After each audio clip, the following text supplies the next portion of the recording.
Assalamualaikum warahmatullahi wabarakatuh. Waalaikumsalam warahmatullahi wabarakatuh. Yang saya hormati para WI, yang saya hormati Pak Gus Islah Bahrawi. Perkenalkan, saya Serdik Sespim T32 Juni Duarsa SIKMM Pokjar 2. Saya ingin menanyakan kapasitas saya sebagai seorang Islam, dan saya juga akan menanyakan dari perspektif Islam, Pak. Saya selaku umat Islam, mungkin dengan rekan-rekan Islam yang lain, sepakat, Pak, bahwa agama Islam itu agama yang cinta damai, agama rahmatan ilahil amin, agama yang menjunjung toleransi, Pak. Itu bisa kita lihat dalam surat Al-Kafirun, lakum dinukum waliyadin. Sudah jelas Islam itu agama yang sangat menjunjung toleransi. Mensikapi apa yang Bapak ceritakan tadi terkait politisasi agama, ya. Saya juga membaca Al-Quran bahwa memang sejarah Islam dari dulu sering diadu domba, Pak. Dan Allah juga akhirnya mengeluarkan surat firman-Nya, Quran surat Al-Baqarah 120 tentang musuh-musuh Islam, Pak, musuh-musuh agama, musuh-musuh Allah. Dan An-Nisa 89 jelas, itu tidak perlu saya jelaskan, tapi firman Allah Al-Baqarah itu dan An-Nisa itu jelas agar kita memahami bahwa musuh-musuh kita itu ini. Mensikapi perkembangan dinamika agama Islam ini, Pak, memang benar disampaikan Bapak bahwa Islam ini kok kayak gampang diadu domba gitu, Pak. Nah, kaitkan dengan musuh-musuh ini, saya juga membaca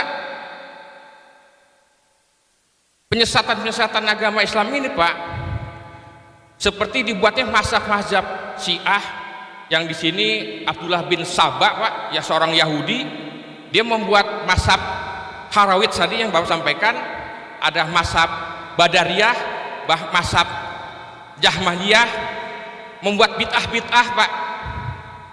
Itu juga bagian-bagian dari musuh Islam dalam rangka ingin mengadu domba, memecah belah Islam.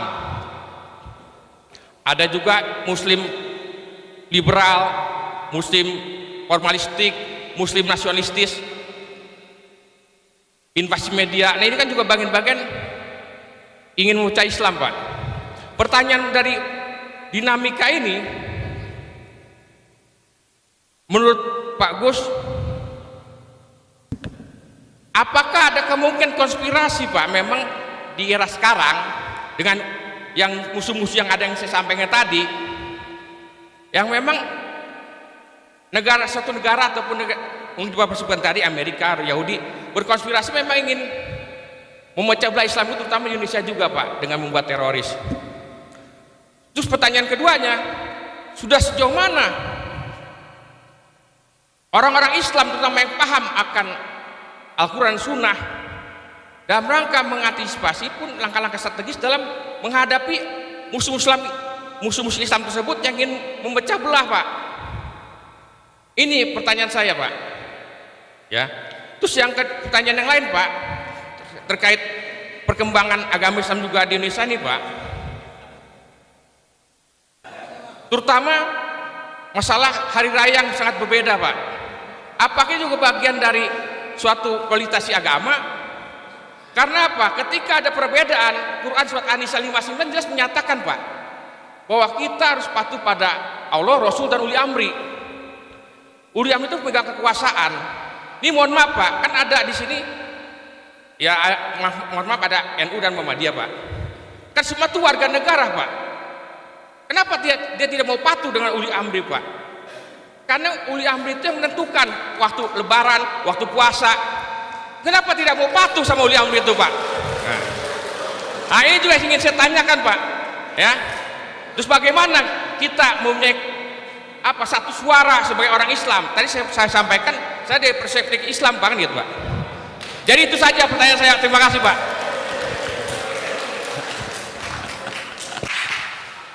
Langsung. Terima kasih, Pak. Ini karena saya pakai suara tenor, yang nanya pakai tenor juga. Satu hal memang Pak,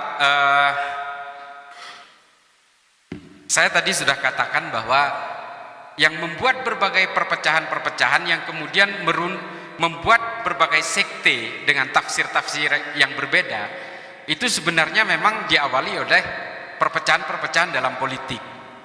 Yang paling awal perpecahan itu adalah antara Sunni dan Syiah. Kita meyakini bahwa itu terjadi pengadu dombaan oleh Muhammad bin Sabah. Tapi apapun Pak, perpecahan sebelum itu sudah terjadi. Itu adalah perang Jamal antara pasukan Sayyidina Ali dan pasukannya Siti Aisyah. Termasuk juga perang antara Sayyidina Ali dan Muawiyah yang kita kenal dengan perang Siffin. Tapi sebelum itu sudah terjadi perpecahan yang sangat signifikan di Madinah.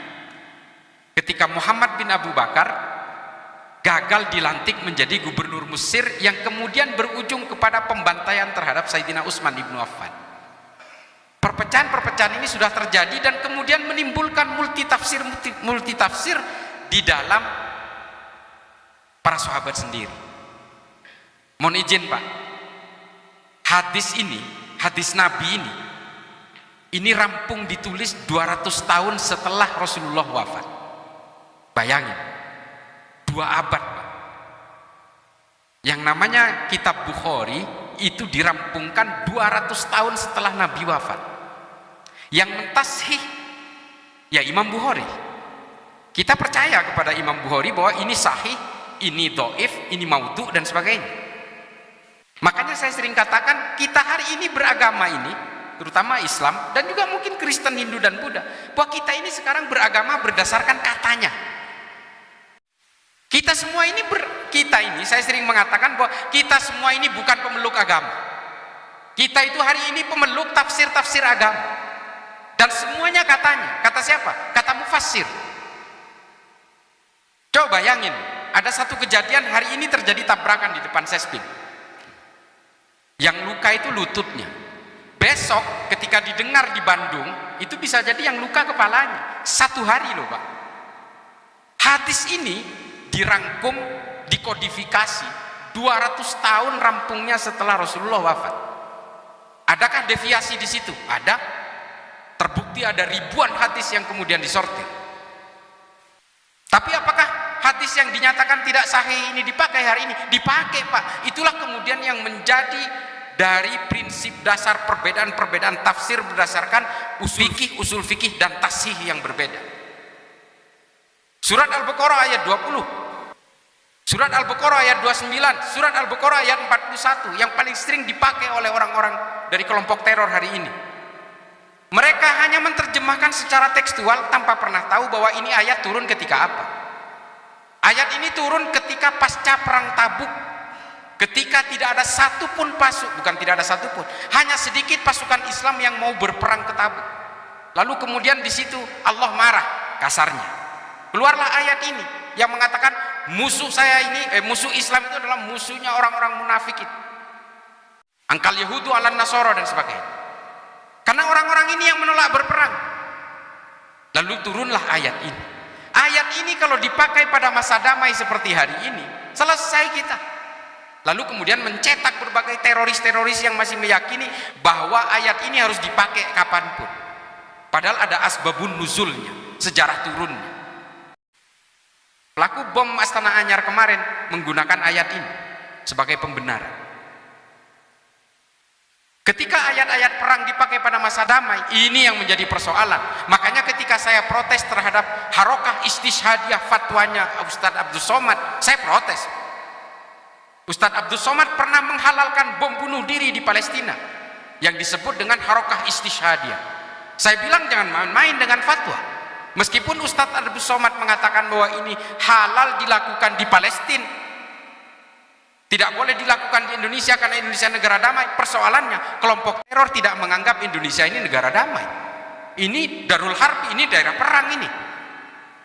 Dan terbukti pelaku bom Katedral Makassar di dalam handphonenya Itu ditemukan videonya Abdus Somad ketika berfatwa tentang bom bunuh diri halal sebagai harokah istishhadi. Saya protes, jangan main-main Pak, jangan main-main Ustadz dengan fatwa ini.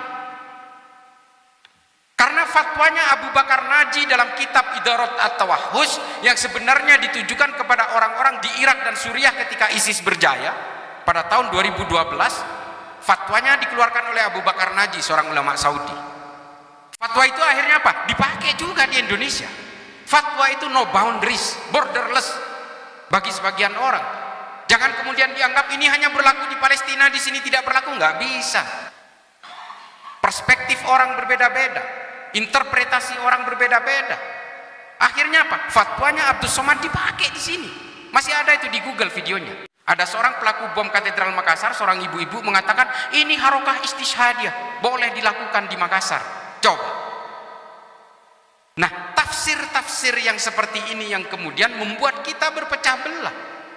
Islam itu tadinya satu, Kristen tadinya juga satu, Hindu juga satu, tapi kemudian kepentingan-kepentingan politiklah kemudian yang membuat ini bersekte-sekte, yang membuat hukum-hukum sendiri dengan tafsir-tafsir sendiri.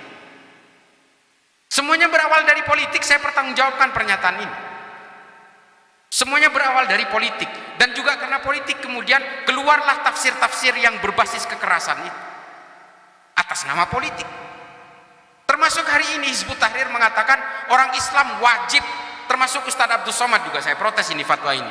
Dia mengatakan bahwa dalam kitabnya Al-Mustadrak ala Sahihain, Imam Al-Hakim mewajibkan semua umat Islam untuk mendukung khilafah.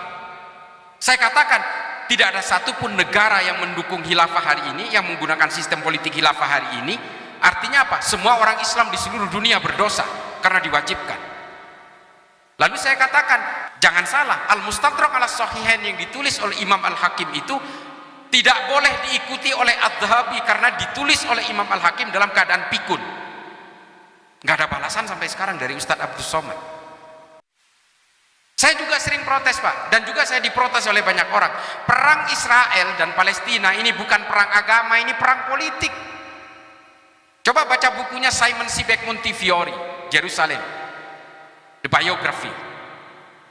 Pertarungan di sana bukan hanya antara orang Islam, orang Kristen dengan orang Kristen, orang Kristen dengan orang Yahudi, orang Yahudi dengan orang Yahudi, orang Eropa dengan orang Arab. Terjadi di sana hanya untuk memperebutkan Yerusalem. Dari dulu itu. Mulai dari zamannya Titus Vespasian sampai zamannya Khalifah As-Saffah sampai hari ini Benjamin Netanyahu, nggak pernah selesai memperebutkan satu kota, satu Tuhan, 3 agama, 2 ibu kota negara antara Israel dan Palestina. Kota satu Tuhan, Yerusalem ini. Kota 3 kuil, gereja di sana juga ada, masjid di sana ada, tembok ratapan juga ada di sana. Dan semua kemudian melahirkan sekte-sekte perbedaan tafsir ketika bersentuhan dengan politik. Syiah juga berbeda, Ahmadiyah juga berbeda, Hizbut Tahrir juga berbeda hari ini, Wahabi juga berbeda, Nahdlatul Ulama berbeda, Muhammadiyah berbeda. Ini semua diawali dari berbagai kepentingan-kepentingan hegemoni yang kemudian punya cita-cita untuk menghomogenisasi semua orang. Saya memang generasi Nahdien Pak. Tapi kalau NU kemudian ingin melakukan praktek-praktek politik praktis, saya menentang paling awal. Karena berawal dari kepentingan politiklah semua pemeluk agama ini terpecah belah. Saya tadi sudah ceritakan politik yang memecah belah Kristen menjadi Katolik dan Protestan. Berbagai kelompok-kelompok di Amerika juga terjadi hari ini. Kelompok evangelis, white supremacy, Ku Klux Klan, kelompok orang hitam, Black Muslim dan sebagainya, berpecah belah Pak. Black Lives Matter kemarin, ini semua bermain. Kelompok kiri juga berpecah belah, fasisme, anarkisme, komunisme. Bukan hanya dari kelompok kanan, kelompok kiri pun juga kemudian melahirkan firqah-firqah ideologi. Ada kelompok antifa, antifasis, ada juga anarki. Tujuannya sama semua, menghomogenkan semua orang dan menghegemoni wilayah. Ini kemudian yang membuat berbagai ideologi berbasis agama ini terpecah belah. Makanya berbagai Berbagai teori-teori seperti ini juga ditulis oleh Elena Gruening dan juga Scott Atran.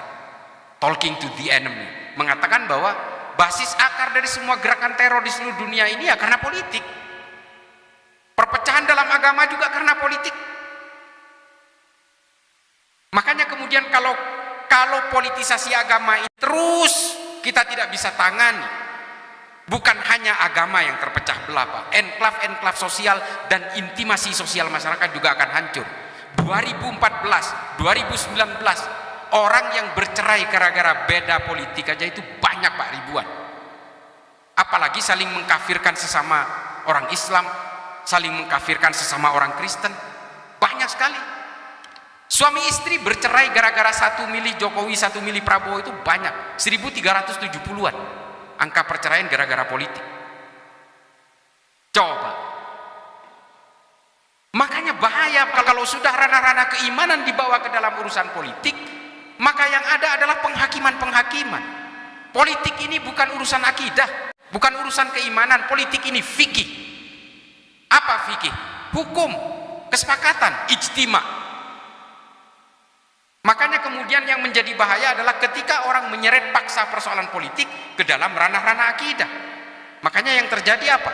Penghakiman-penghakiman. Sampai ada jenazahnya ibu-ibu meninggal nggak mau disolatkan di dalam masjid karena dia pendukungnya Ahok. Coba, saya bukan pendukungnya Ahok dalam konteks ini, tapi menurut saya inilah yang berbahaya, bahaya sekali. Saya sering menyuarakan ini di media sosial, Pak. Tolong kalau memang punya kesempatan follow Instagram saya, @islah_bahrawi, Twitter saya juga. Saya paling getol menyuarakan ini karena saya menganggap ini berbahaya buat semua agama dan berbahaya buat peradaban manusia. Karena dari persoalan politisasi agama lah kemudian lahir tafsir-tafsir yang berbeda, yang kemudian juga melahirkan berbagai penghakiman-penghakiman. Orang kemudian lalai dalam kemanusiaan. Saya kira begitu ya, Pak.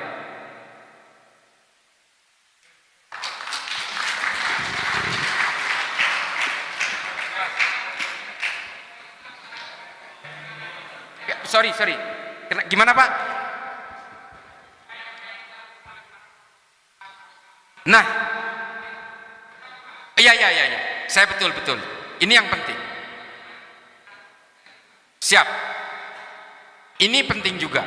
Mengapa saya mengatakan di berbagai podcast saya dengan Akbar Faisal, dengan Ahmad Sahal, dan juga berbagai tokoh podcast saya katakan bahwa DNA Islam itu bukan politik. Lalu apa DNA Islam? Dan yakin saya semua agama, bahwa semua agama itu berbasis kemanusiaan dan kedamaian. Seperti yang saya ceritakan tadi, genealogi turunnya semua agama. Makanya kemudian Nabi Muhammad ketika menjelang wafat hanya 3 kali yang dia ucapkan, ummati. Yang dia khawatirkan adalah persoalan umat.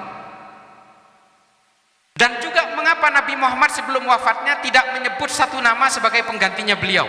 Ini ditulis oleh berbagai ahli sejarah yang mengatakan Nabi Muhammad tidak pernah satu pun menyebut penggantinya, satu nama pun. Penunjukan Abu Bakar ini adalah hasil aklamasi. Ini adalah indikator bahwa Nabi Muhammad tidak mewariskan Islam ini sebagai entitas akselerasi politik. Islam ini diwariskan oleh Nabi Muhammad sebagai penyempurna akhlak dan sebagai agama yang harus menjadi wadah terhadap terciptanya kemanusiaan dan kedamaian. Inilah yang disebut sebagai agama yang rahmatan lil alamin. Hanya 2, Pak, yang diberikan bebannya oleh Nabi Muhammad kepada kita dari Islam itu. Menjadi orang yang berakhlakul karimah. Yang kedua adalah jadikan Islam ini sebagai agama yang bisa merahmati seluruh alam semesta ilal yaumil qiyamah, sampai hari kiamat. Kalau hari ini Islam ini sudah dibawakan dengan caci maki dan kebencian, nggak sampai kiamat nggak bakal laku, Pak. Makanya kemudian para ulama sepakat untuk menghentikan semua paham-paham kekerasan dari berbagai fabrikasi politik ini. Maka kemudian reposisi fungsi Islam ini sebagai bejana kemanusiaan dan kedamaian. That's it. No more or less. No over. No compromise. Islam ini dan juga agama lain harus berfungsi sebagai akselerator terhadap terciptanya kemanusiaan dan kedamaian. Itu saja. Karena dari kemanusiaan dan kedamaian, kemudian kita semua fokus untuk peradaban manusia, memajukan ilmu pengetahuan. Kita tidak lagi dijadikan sebagai mainan-mainan politik, political toys. Dari abad ke abad setelah orang Kristen dijadikan mainan politik, orang Hindu dijadikan mainan politik, orang Buddha dijadikan mainan politik, Islam dijadikan mainan politik, dan itu semua tidak akan terjadi. Semua umat manusia di muka bumi ini akan bersatu padu untuk mempersiapkan akselerasi peradaban manusia di tengah climate change seperti ini. Yang ada hari ini adalah berbagai shifting strategi political game.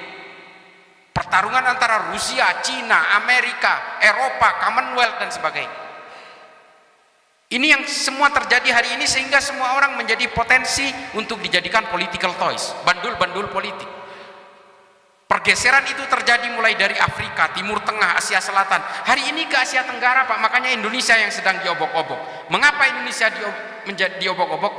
Bapak Ibu sekalian, kita harus paham bahwa Indonesia ini berada di tengah-tengah epicentrum negara persemakmuran.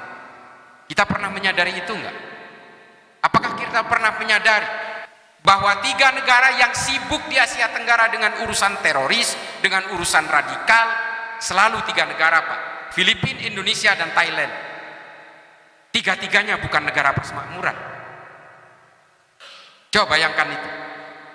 Azahari Nurdin M. Top pernah melakukan aksi teror di Malaysia? Nggak pernah, Pak. Diekspor ke kita. Senjatanya KKP Papua masuknya dari mana? Dari Papua Nugini.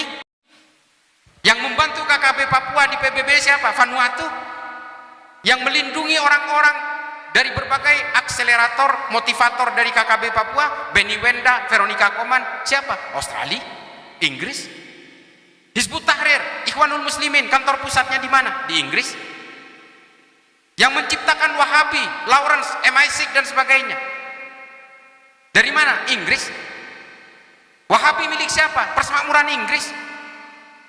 Indonesia memang didesain hari ini supaya tidak maju sendirian. Kalau Indonesia menjadi negara raksasa dalam satu kawasan, negara lainnya akan tenggelam. Ini teori ekonomi dasar kok. Makanya kemudian pemecah belahan itu terjadi di sini. Semua bermain. Dan kita semua hari ini orang-orang Islam yang betul-betul bego, mau aja dikasih infiltrasi ideologi semacam ini. Mereka merasa ingin memberdayakan, ingin menjayakan Islam, padahal mereka sedang dalam jebakan Batman. Ini yang harus kita pahami. Banyak buku-buku yang mengulas ini, termasuk Philip Hurihiti, silakan baca. Berbagai sejarah, misalnya History of Medieval India, yang ditulis oleh Subramaniam, membahas tentang pergerakan-pergerakan teori politik mulai dari Afrika sampai ke Asia Tenggara hari ini, Asia Selatan dan sebagainya. Kita bisa adu literatur soal ini. Nah, makanya kemudian apa untuk membendung itu semua? Tolak semua impian-impian politik ini, semua jebakan Batman. Orang Kristen, orang Hindu, orang Buddha, silahkan kalian orang-orang ini berpolitik, tapi jangan pernah punya impian untuk menghomogenkan semua orang. Karena awal dari mimpi homogenisasi itulah kemudian kita menjadi predator bagi umat manusia yang lain. Ini, Pak. Jadi kembalikan Islam, kembalikan Kristen, kembalikan Hindu dan Buddha ini kepada fungsinya semula, sebagai bejana yang dibuat oleh Tuhan untuk supaya manusia menghargai manusia yang lain, supaya manusia sibuk dengan penciptaan kedamaian. That's it. Begitu, Pak. Terima kasih. Ya, terima kasih, tepuk tangan.